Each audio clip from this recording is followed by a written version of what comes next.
Live here. It says we're live. So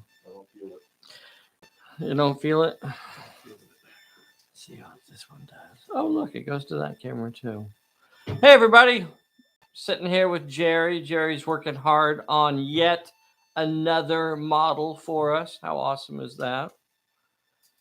It's this little Japanese trainer, Type 93 intermediate trainer, Willow, 2-seat. Uh, really cool plane. I like this. I like this. You know, most of our campaigns happened in the early 1930s to late 1920s. So 28 to 34 is probably our sweet spot for most of our games. So we look for planes that at least feel right for that time period, even if they fall a little bit outside of it. We will officially go live here in just about 3 minutes, so I don't want to chitter chatter too much about what we're going to talk about. But for this video, we're going to talk about some of the airplanes that we use for our Pulp Alley game. Unfortunately, Bessie is in Tahlequah, or actually driving there right now. She's headed over there for an appointment that she has tomorrow, so very early tomorrow morning. So she's going over there to spend the evening with her sister, and she won't be back for the live video that we do tonight. So it'll just be me, sadly. And we will be going live for this video officially in about 2 minutes. Hope I can get a sound check. Check, check, check, check, check, check. Is there anybody out there? Is there anybody out there? Do we have the E.S. Taylor on here? Hey, Taylor. Hey, Sean Peck. How are you guys doing? Very cool. Thank you for jumping on here with us.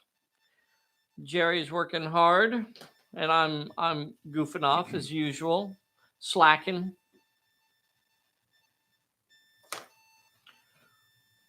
This is a pretty old kit, an Otaki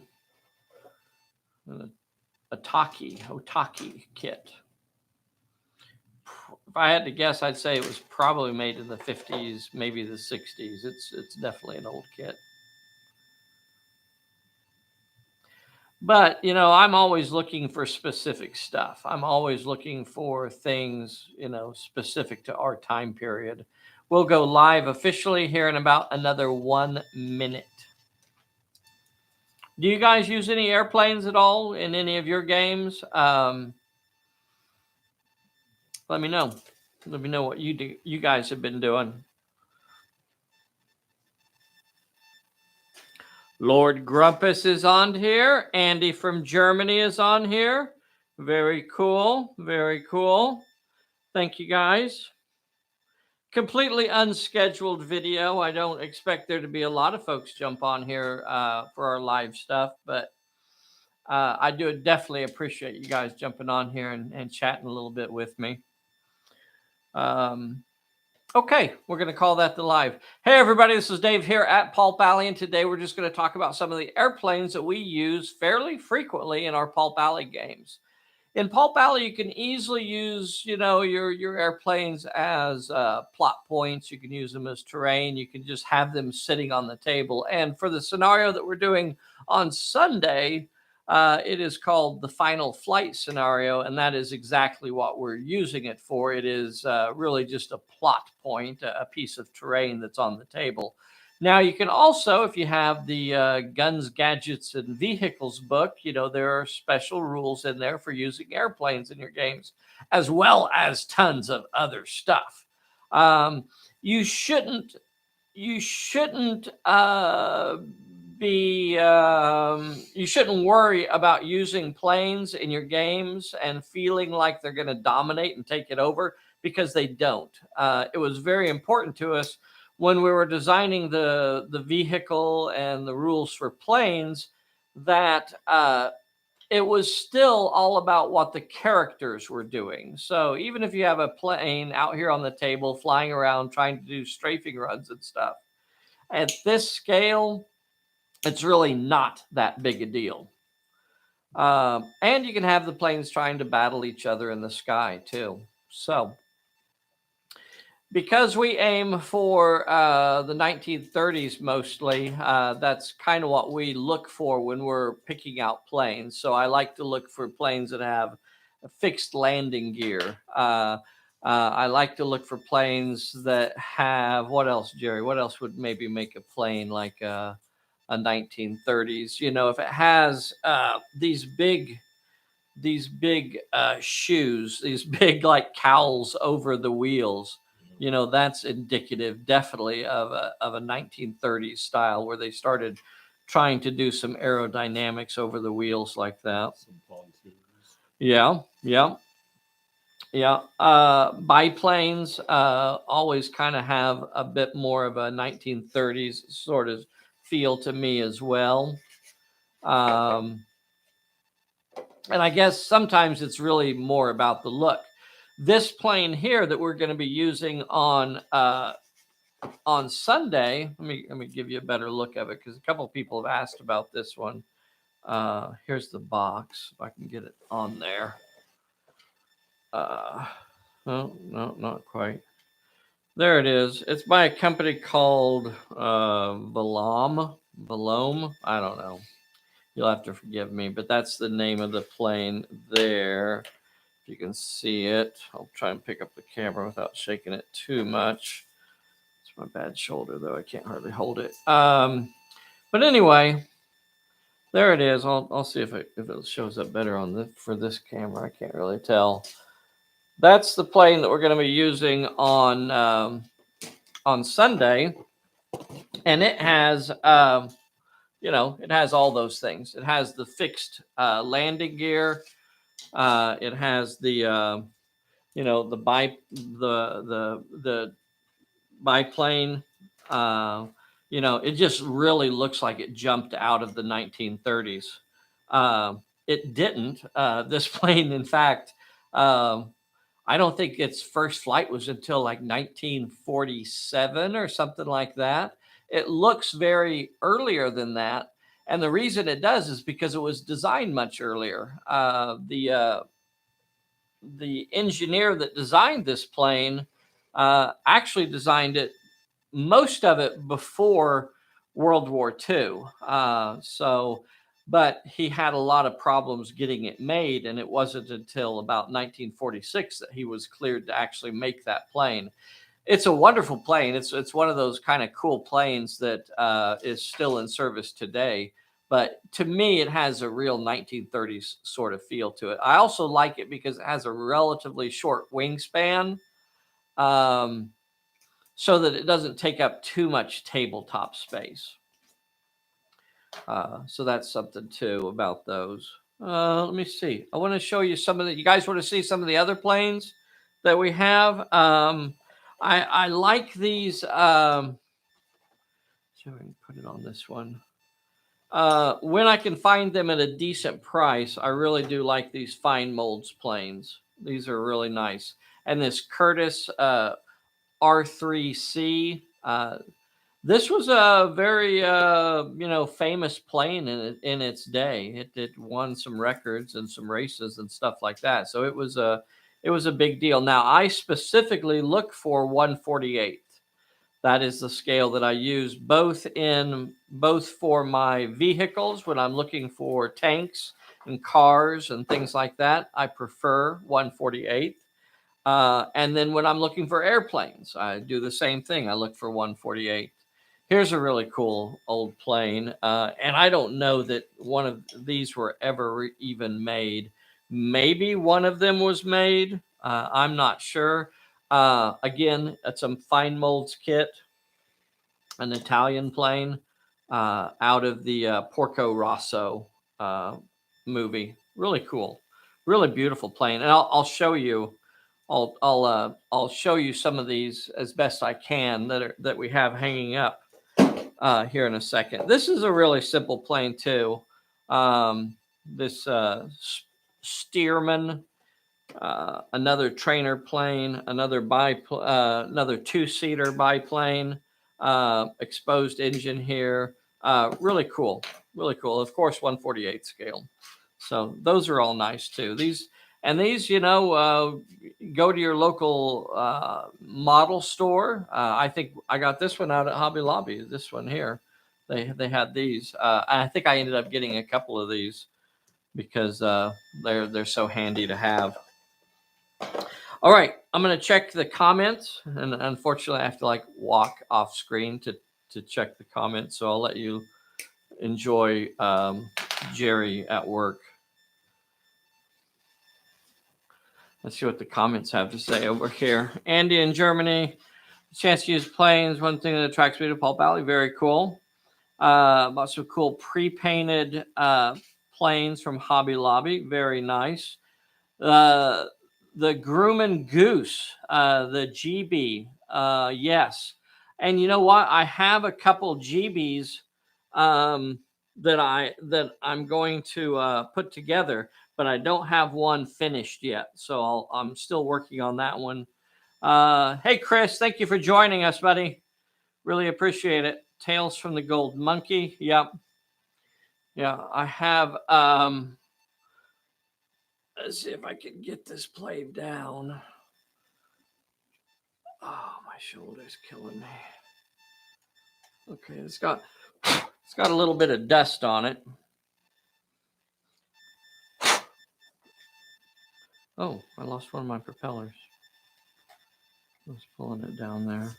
Here's let's see. Here's a goose. It's got some cobwebs, of course, hanging off of it. Isn't that pretty? This nice seaplane. All painted up and ready to go. This one is actually painted up based on the Archer TV series. He had one of their seasons was a throwback episode, and they kind of had little inspirations from different stuff, but they had this in there too. So that's the paint job on this one is actually like Archer's in that. But I want to show you some other ones that I have. I lost one of my propellers. I don't know why it fell, Tim. I don't know if I can get you a good shot of these or if they're going to be too blurry. But up here, let's see. Switch cameras.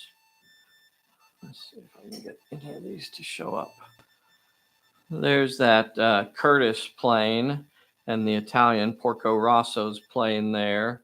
There's that Stearman there. You can see it kind of pointing straight down. That's the Stearman.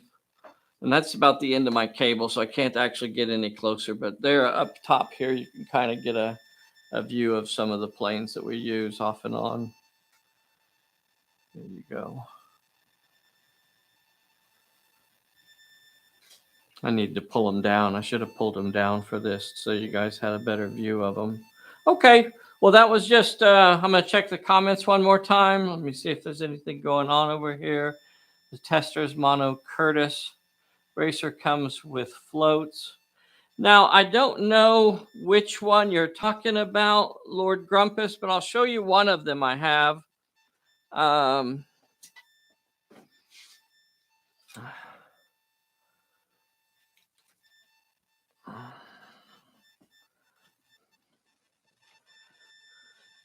One of these is probably the Testers, and it's really not finished yet, but let me see if I can get it to show up.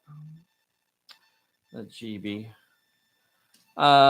It's really out of focus bad, isn't it? Let me see if I can fix that focus a little bit. What I don't like about this one, though, is the fact that it has the what I don't like about this one is the fact that it has the painting etched into the plastic. So either you got to go in and try and sand that off or putty it out or something like that. But you can see the dice there. You can see the number 11 there. And that's not how I want it painted up. It has all of the little curves for, the typical Curtis GB sort of paint job. All outlined on there for you, but that's not how I want it painted. So I kind of gave up on this one because I didn't want to paint it like a GB. I wanted to do it up as like Phantom Ace's airplane. And then I got this one, and it ended up having a lot of the same issues. It has that same curve on it. So I wasn't really happy with that one either. But I did finally find a GB that I was happy with, but I haven't put it together. Let me show you that one. Let me show you this GB that I got from, I think it was from Dora Wings is the company. Let's see. And this one is actually more of a fictitious version of the plane because it's painted up for war, and it's called the Bee Killer, the Granville P-45B. Completely fictitious. Never existed. Never even came close to existing. But it has machine guns mounted on it too. So that's gonna be pretty cool. That's gonna be pretty cool. And I wanted it to have guns. And let me see if I can get this to switch over. Give you a view inside my box here. And with this one, I don't have those problems with the plastic. The plastic is actually, does not have all the basically the decals molded into the plastic or whatever for you to guidelines for you to paint. So that's gonna be a fun little project. A GB with machine guns. And the thing was that those GBs were notorious planes, weren't they? So many pilots died flying those planes. They were notoriously they had they were just like called the Widowmakers there for a while because so many pilots would get killed in them because you had to really be at the top of your game to fly one of those things, and had to constantly be engaged with the plane. Even very experienced pilots who had flown them over and over again, one bad move and they're gone as well. So there were some rough planes on the pilots. Anywho,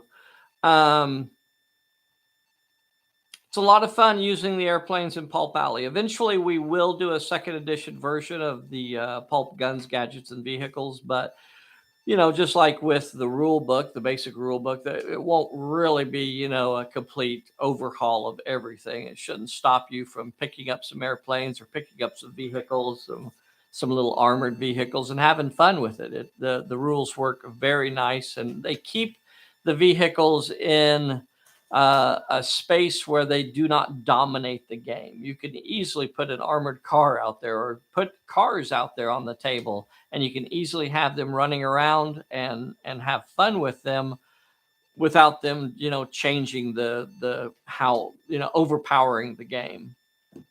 Anywho, how's that model coming, Jerry? Pretty good. If it is an older one, it goes together well. Yeah, very cool. All right, boys and girls, thank you so much. I'm sorry that I couldn't really chat with you too effectively on this. I'm not quite good at that yet. So please take a moment and make sure you click that like and subscribe button if you're not subscribed to us. Please be sure and leave comments on this video if you're watching it at a later time, or even if you're watching it now. And we will see you tonight. I will do a video live tonight, solo, without Bessie, because she's headed to Tahlequah right now. So hopefully I'll see you a little bit later tonight. Bye, everybody.